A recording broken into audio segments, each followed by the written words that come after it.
Real quick disclaimer, y'all, because I know my bones is going to come up, I am an American. And to me, that means I have a responsibility to my fellow Americans to share the truth of what it means to be an American and the responsibility that entails to one another and the world. Also, I am not promoting or degrading anyone's religion, just telling the history of how it was used or misused throughout history. Big ups to some of the YouTube vids that helped on this research. I tagged them on each clip. Please subscribe to them and support. My references for this are included below. Please pass the knowledge and share the truth. Thank you. This semester in Proofs in the Pudding, we studied the United States relations with persons of color in the world, starting from right here in the United States. Our first rule of Proofs in the Pudding is forget your opinion. Look for the facts. Remember, an opinion is a view or judgment formed about something, not necessarily based on facts. So look for the facts, which are people's lived experiences. So one commonly held opinion, dang. 50 nifty United States from 13 original colonies is that the U.S. is the hero of our world.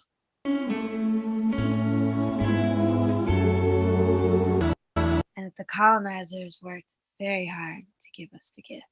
The $10 founding father without a father got a lot farther by working a lot harder, by being a lot smarter. The pudding? Well, we'll let the pudding speak for itself. Now it's time for a brief history of the United States of America. Hi, boys and girls, ready to get started? Introducing a true history of the United States of America. The story starts here. Over 14,000 years ago, First Nation people made the generational trek from Africa, across Asia, across the Bering Strait, and settled in what is now called the Americas, forming intelligent, diverse, and highly sustainable societies. On the East Coast, some called it the Dawnland, as it would be translated. Now, while these beautiful people are gaining knowledge of the land and developing their distinct cultures and history, the story jumps to Europe much later, like 12,000 years later, or 2,050 years ago. Around 27 BC to 1453 AD, a tribe of folks called the Latinis, named after their mythical founder Romulus, took over all of Europe, spreading the language of Latin. Now let's jump to what has been deemed as 1 AD. A brown-skinned baby, originally named Yeshua, which is later translated to Jesus, was born in the Middle East, amid the Roman Empire. He would rise to be a young and short-lived revolutionary. This Middle Eastern revolutionary, with hair white like lamb's wool and feet like burnished bronze, according to the Bible, was calling out the power structure within the Roman Empire and standing with the outcasted. He was often called the Anointed One by his followers, which translates to Christ. Hence, his followers became known as Christians. Around 33 AD, he was tried for sedition and assassinated by the Roman government. Eventually, hundreds of years after that, around 313 AD, with Christianity or Christianity becoming popular in the empire, particularly among the lower classes, which was the majority, and even possibly with one of its emperors at the time, Rome issued the Edict of Milan, announcing it would be cool now to practice Christianity. Then about 10 years after that, Rome said that they will follow his teachings, possibly because Christianity was spreading among the poor and the Roman army was recruited predominantly from this class. There are different theories. And by 380 AD, everyone could follow their way of honoring his teachings. This eventually became known as the Roman Catholic Church, based in Rome, in what is now Italy, the home of the Latinis. Then around 425 AD, they adopted a new calendar system centered around his birth. Now fast forward to the 1490s. Artist Leonardo da Vinci, commissioned by the wealthy, paints this Middle Eastern revolutionary to appear European in features. European colonizers later used this to convince the world of their superiority, which was, of course, never the point of Yeshua. Fast forward to the 1500s. The Roman Catholic Church still has hegemonic influence over most of Europe, but Europeans are starting to protest it, aka Protestant Christianity emerges. But 1492, the Spanish were still cool with the Roman Catholic Church, so they didn't get involved in all the protesting like that, you know? So they were free to take the gunpowder they gained from the Chinese and go rob and pillage the world, which they called exploring. And so in 1492, Columbus sailed the ocean blue and began destroying the indigenous people. But more on that later. Back to the Protestant movement. It began around 1517 with a man named Martin Luther, a German, who called out for changes. The Roman Catholics were like, nah, we ain't changing, but you could get out. In 1519, Calvinism was like, and we don't need a pope and all them rituals either. In 1534, England was like, matter of fact, we'll start our own church. but it will pretty much be the same kind of structure and rituals, and everybody English got to do it. By the 1580s, you had the Puritans, and they were like, I mean, like, y'all kind of the same as the Catholic Church, but I mean, it's cool, I guess. It's better than Catholic. We'll just purify it from the inside. And then by 1608, you had some very radical Puritans called the Separatists, who were later nicknamed the Pilgrims. And they were like, nah, we're doing our own thing. For real, y'all act just like the Catholic Church, and that ain't no protest. And England said, oh, okay, well, then you need to get up out of here then, cuz this is what we doing now, partner. And the Separatists, later on known as the Pilgrims, were like, fine. And England was like, fine. And they were like, we'll go live in the Netherlands, where we can be free to be ourselves. And England was like, I don't care, do that then. And they did. But then they missed English life and came back to the king and were like, listen, could you just give us a loan to go to that other place y'all colonizing, like America or something? We'll fish and farm, pay off our debts. And the king was like, whatever, fine. This is how that story went. King James hated Puritans and began persecuting them in 1604, so the Separatists fled to Holland, where they were free to worship. But because they feared losing their national and communal identity, the congregation wanted a new place to plant their church. They decided on America and asked King James for a patent that would grant them rights to build a colony. They planned to make a profit catching fish to pay off the debts to their investors. 2 months later, Cape Cod was spotted and 16 men were sent to shore to inspect the area. Unfortunately, the settlers didn't know how to fish, and food was running out. They resorted to stealing from graves, homes, and storage pits to keep everyone alive. By winter's end, 44 settlers would be dead from bad conditions. Meanwhile, down the street were the original people of this land who knew how to survive it and were doing just fine. Here's their backstory. At the start of the 17th century, southern New England was home to a variety of busy communities within several confederations. These were the people of the First Light, and they called their home the Dawnland. Political leaders were known as sachems and had been trading with Europeans for over 100 years before the Pilgrims. Relations soured only after deceitful Europeans kidnapped locals to sell as slaves. Those deceitful colonizers he's referring to are the first colonists of Jamestown and Roanoke that are mystified and glorified in American schools. By the way, just so you know. Here's a passage from the People's History of the United States.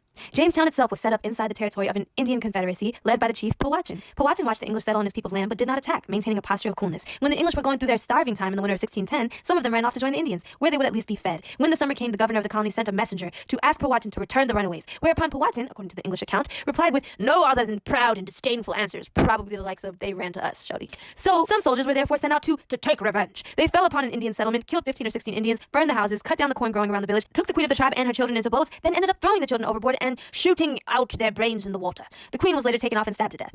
Fantastic. Permanent European settlement was impossible due to the already high population of native occupants. But in 1616, tradesmen introduced a disease to the Dawnland, whose inhabitants died in droves from a lack of immunity. In 3 years, up to 90% were wiped out in several confederations, including the Wampanoag. Their head sachem, Massasoit, was aware of how close they were to being subjugated. He was determined to save his people from such a fate. This was the political world the Pilgrims were about to enter. The Pilgrims were not called Pilgrims by their contemporaries. Told you. They were known as Separatists, a branch of the English Puritans. In March, they were surprised when a man named Samoset walked into New Plymouth, greeting them in English. He told them they were building on top of a village called Patuxet, whose residents had all died from the recent epidemic.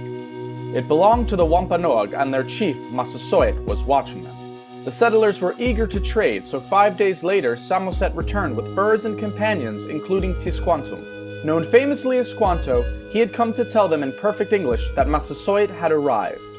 How did Squanto know perfect English? Well, funny story. Just 7 years before that, he was kidnapped and enslaved by English colonizers like the Jamestown Roanoke folks, and sent to England, from which he escaped and came back to his homeland only to find out that his people, the Patuxet, were wiped out by European disease.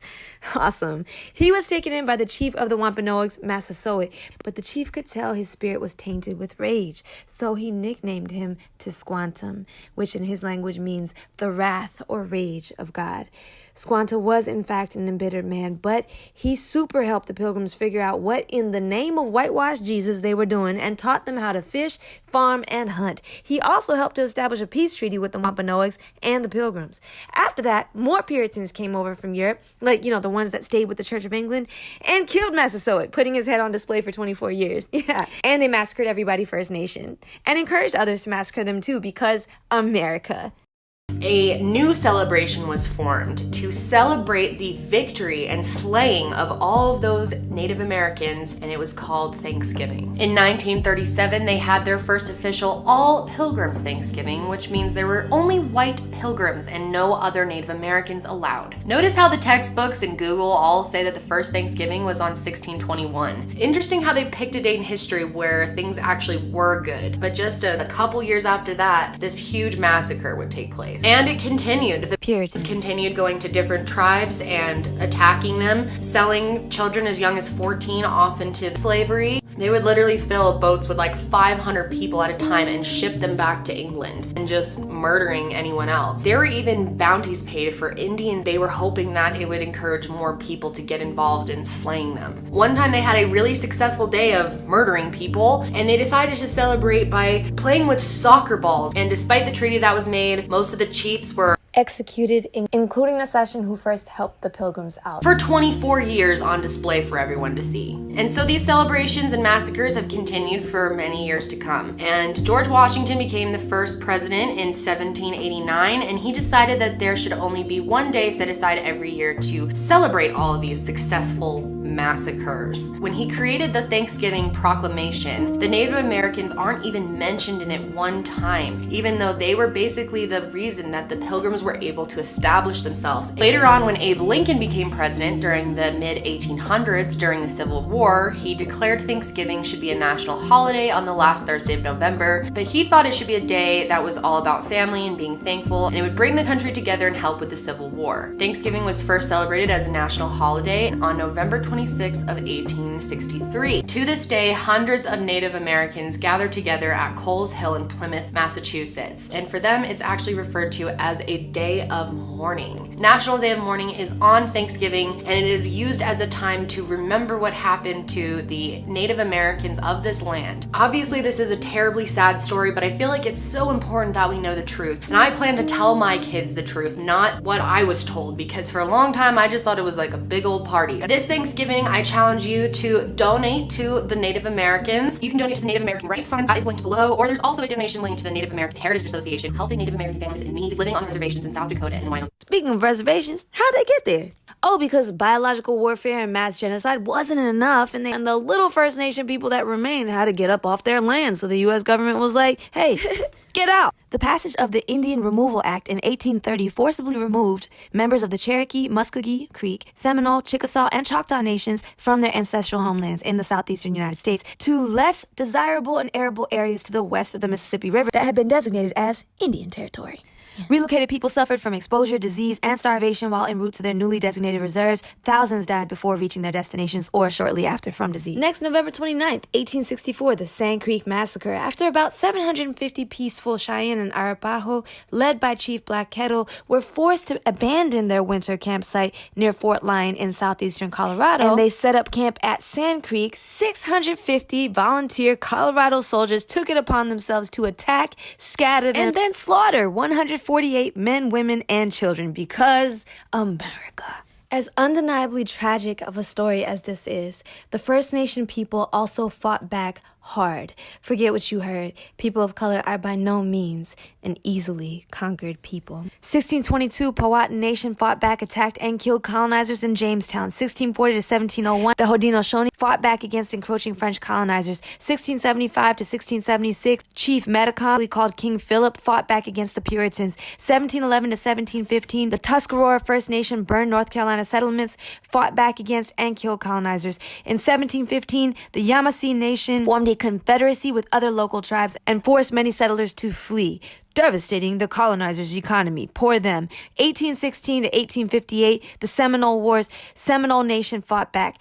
1832, the Black Hawk War, Chief Black Hawk led around 1,000 Sauk and Fox people back to Illinois to reclaim their land. 1876, at the Battle of Little Bighorn, General George Armstrong Custer led 600 colonizers into the Little Bighorn Valley, where they were defeated by approximately 3,000 Sioux and Cheyenne warriors led by Crazy Horse and Sitting Bull. Custer and his men were all killed in the battle known as Custer's Last Stand. Despite the decisive First Nation victory, the U.S. government forced the Sioux to sell the Black Hills and still leave the land because America.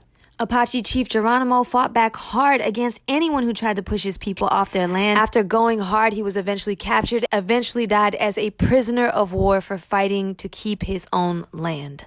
Now let's look at how propaganda works. This is how they will word these revolutions. The Beaver Wars was over fierce fighting that started over territory. King Philip's War, which was really Metacom's war, was when Wampanoag Chief Metacom grew frustrated with their dependence on the Puritans. The Powhatan War was when Powhatan Indians attacked and killed colonists, unprovoked. The Pequot War was over trade expansion. Let's not forget the especially violent and gruesome wars with First Nation people that sent many settlers fleeing back to the Netherlands. The perspective every time is from colonizers. First Nation people are literally fighting for their lives. Colonizer literature converts it to fights over trade and territory and unprovoked attacks. Now, let's look at the definition of what a colony is. A colony is a group of people living in a land that is not their own. So question, how do you encroach on someone else's land, kidnap, kill, and enslave them, and when they fight back, convince the people that the original people of the land started it? Bruh. And when you say a country is built on 13 original colonies,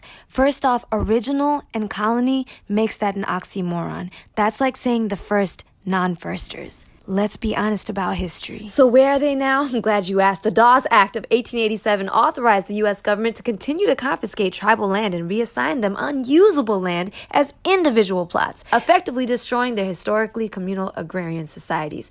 The plots or reservations also came complete with American schools where Indian children were required to adopt American names, American hairstyles, and the American brand of Christianity as their religion. The standard of living on many reservations is comparable to that of the developing world as seen in projects within many American hoods.